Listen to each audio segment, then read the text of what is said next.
Assalamualaikum warahmatullahi wabarakatuh. Baiklah, langsung saja kita akan melanjutkan pembahasan mengenai kurikulum PAUD. Mengingatkan kembali eh, akan materi yang tadi sudah dijelaskan oleh teman kalian. Apa sih kurikulum itu gitu ya? Jadi secara singkat kurikulum PAUD itu sebuah perangkat rencana. Jadi nanti bentuknya itu sebuah perangkat rencana gitu ya. Terus apa tuh namanya, bahan dan cara untuk mengajar anak usia dini. Jadi bahannya itu materinya apa aja sih, apa tuh namanya, medianya apa aja gitu ya. Dan caranya nih pakai strategi apa nih gitu. Misalkannya kelasnya itu apa tuh metodenya klasik aja, atau misalkannya pakai apa namanya, pakai metode kerjasama gitu. Contohnya seperti itu ya. Nah, kemudian kurikulum itu kenapa harus ada kurikulum gitu ya? Nah, kurikulum itu jadi di apa namanya? Kurikulum itu ada sebagai pedoman guru untuk ketika mengajar agar nanti anak itu dapat tumbuh dengan optimal dan siap menuju pendidikan selanjutnya. Nah, dalam kurikulum itu ada apa? Ada tujuan, ada materi, ada strategi pembelajaran, ada organisasi kurikulum, dan ada evaluasi. Maksudnya tujuannya nanti anak itu untuk apa sih? Untuk siap ke pendidikan selanjutnya. Materinya itu apa? Apa aja sih yang harus dipelajari oleh anak usia dini gitu. Kemudian strategi pembelajaran. Strategi pembelajarannya itu berarti anak itu diajarkannya itu caranya itu seperti apa gitu ya. Kemudian organisasi kurikulum. Nanti kita lihat kurikulum itu organisasinya seperti apa pembagiannya. Kemudian dalam kurikulum juga ada evaluasi, atau kalau apa, untuk mengukur. Jadi evaluasi itu kan tugasnya untuk mengukur apakah pekerjaan seorang guru itu sudah apa namanya, sudah maksimal sehingga anak-anaknya dapat mencapai tujuan yang dikehendaki, atau misalkannya nanti ada evaluasi, ternyata cara seperti ini belum cocok, cocoknya begini, seperti itu ya evaluasi. Nah, fungsi kurikulum itu apa? Fungsi kurikulum itu ada dua. Satu sebagai pedoman. Pedoman untuk siapa? Untuk guru, kepala sekolah, dan pengawas. Kalau untuk guru berarti kan pedoman untuk mengajar. Kalau misalkan untuk kepala sekolah dan pengawas itu fungsinya untuk eh, melakukan pengawasan. Jadi guru itu udah benar belum? Nah gitu. Kalau melihat kurikulumnya itu.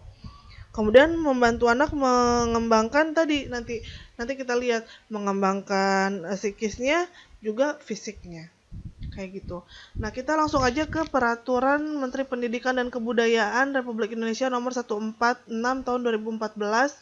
Nah, Peraturan Menteri Pendidikan nomor 146 ini adalah kurikulum dari pendidikan anak usia dini, atau disebut juga kurikulum 2013. Kita langsung aja, nanti kalian ini baca semua. eh, kita langsung aja ke kalimat-kalimat yang di-highlight oleh saya. Nah, pada pasal 3 disebutkan bahwa kurikulum PAUD disebut kurikulum 2013 pendidikan anak usia dini. Nah, kemudian kurikulum 2013 pendidikan anak usia dini ini mengacu pada standar nasional pendidikan anak usia dini. Jadi, kurikulum ini mengacu kepada apa? Jadi, pendidikan nasional anak usia dini itu ada standarnya. Nah, nanti kita lihat lagi standarnya tuh apa sih, seperti apa sih, gitu ya. Kita nanti lihat ke bawah. Nah, ini dia. Kompetensi inti PAUD merupakan gambaran pencapaian standar tingkat pencapaian perkembangan anak yang pada akhir layanan PAUD pada usia 6 tahun dirumuskan secara terpadu dalam bentuk seperti ini. Jadi, tadi itu kan kurikulum PAUD itu dibuat berdasarkan standar. Nah, standar pada perkembangan anak itu ada 6. 1. Kompetensi inti sikap spiritual K1, kompetensi inti sikap sosial K2, kompetensi inti pengetahuan K3, dan kompetensi inti keterampilan K4. Gitu. Kompetensi kompetensi itu apa sih? Kompetensi itu pengetahuan, keterampilan, perilaku yang harus dimiliki, dihayati, dikuasai, dan diaktualisasikan dalam kehidupan. Sekali lagi, kompetensi itu apa? Nah, tadi kan standar, jadi kurikulum dibuat berdasarkan standar pendidikan anak usia dini, yang apa standarnya itu ada 6. Nanti dirumuskan kembalinya itu ada 6. Ada 6 kompetensi.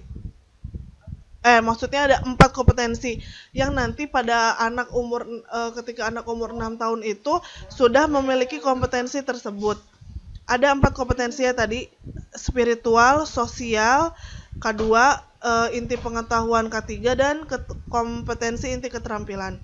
Sekali lagi, kompetensi itu apa? Kompetensi itu pengetahuan, keterampilan, perilaku yang harus dimiliki, dihayati, dikuasai, dan diaktualisasikan dalam kehidupan. Contohnya itu kemandirian. Nah, kemandirian itu nanti masuknya ke sikap inti mana? Kalau kemandirian bisa ke keterampilan gitu ya. Sikap sosial. Kemudian misalkannya nanti itu perkembangan bahasa anak. Nah, nanti masuknya kemana? Kognitif masuknya kemana gitu ya.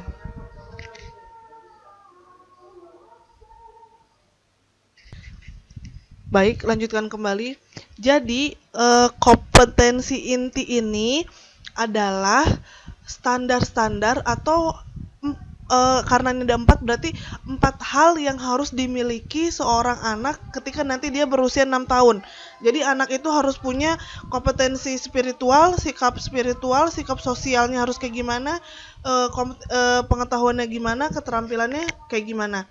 Nah, dari KI ini, kompetensi inti nanti diturunkan menjadi KD.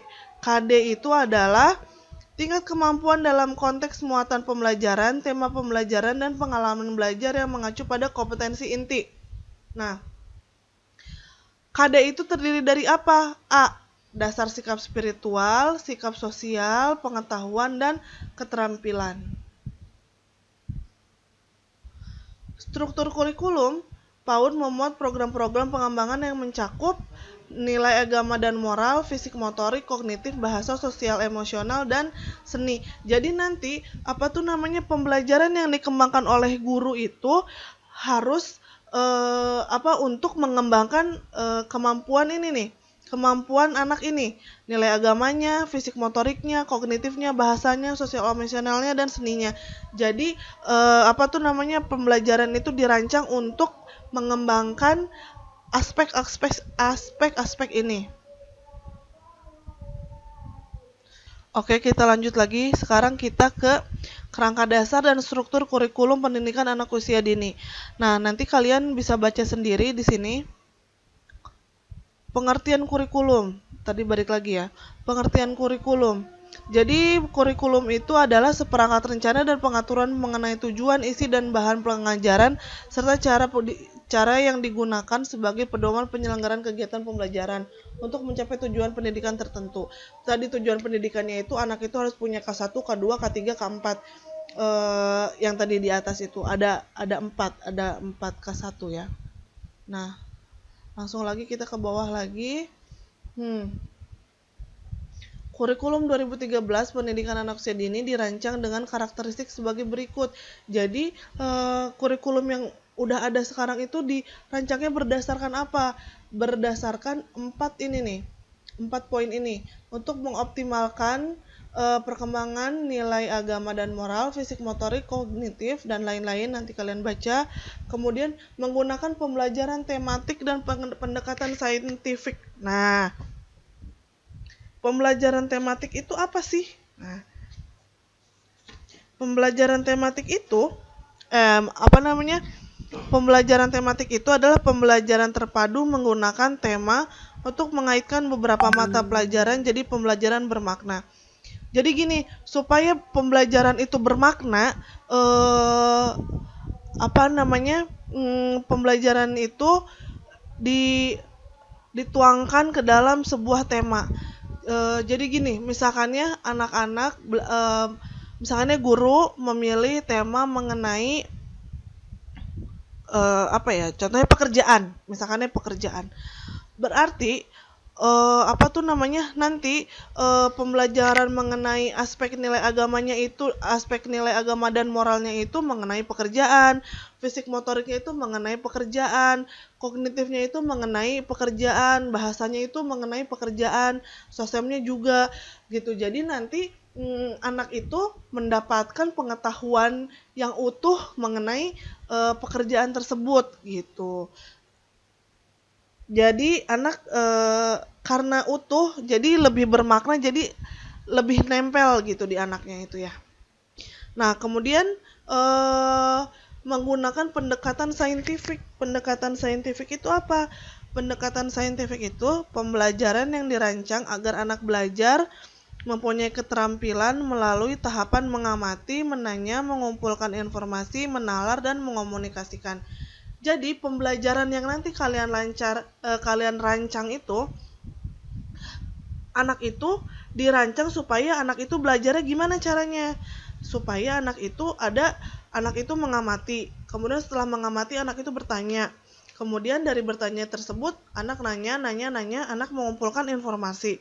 Setelah mengumpulkan informasi, anak itu menalar, oh ternyata kalau ini begini, oh jadi seperti itu gitu.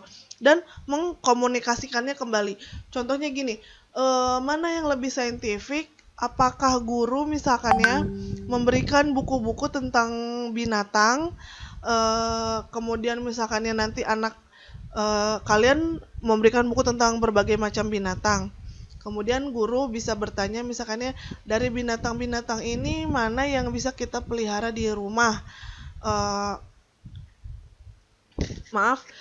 Nanti anak-anak diminta untuk kira-kira nih binatang mana nih yang bisa dipelihara di rumah gitu. Nanti anak kan akan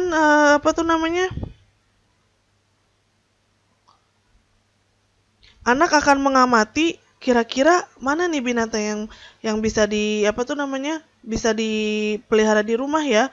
Kemudian anak akan menanya, Bu, kalau yang dipelihara di rumah itu binatangnya harus yang kayak gimana sih?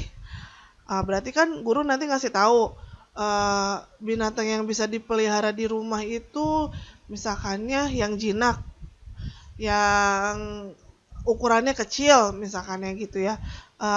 Terus yang jinak ukurannya kecil, terus misalkannya yang disenangi oleh yang mau memeliharanya gitu. Nah, nanti kan anak mengamati lagi, kemudian mengumpulkan informasi. Oh, yang kecil berarti kalau ikan bisa, kalau gajah kan enggak gitu. Nah, bandingkan dengan misalkannya guru langsung memberikan LKS buku misalkannya lingkari binatang-binatang yang bisa dipelihara di rumah misalkannya gitu. Coret gambarnya. Terus misalkannya langsung tulis nama binatangnya gitu kan. Jadi tidak ada proses saintifiknya gitu dalam belajarnya itu.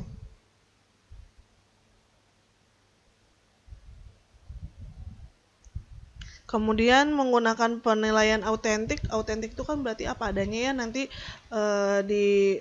ada waktunya kita nanti belajar tentang evaluasi atau penilaian.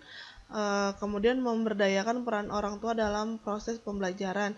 Nah, memberdayakan orang tua dalam proses pembelajaran di sekolah itu penting karena sebenarnya kan anak di sekolah sama anak di rumah itu lebih lama di rumah. Jadi sebenarnya guru itu di sekolah itu hanya memfasilitasi nanti guru bisa bekerja sama dengan orang tua gimana caranya agar perkembangan maksudnya pembelajaran di sekolah itu bisa dibawa ke rumah sehingga perkembangan anak itu bisa menjadi maksimal kayak gitu. Nah, ini tujuan dari kurikulum 2013 itu agar anak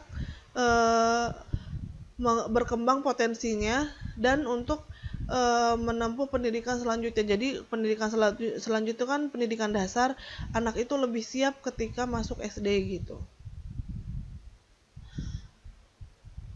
Nah,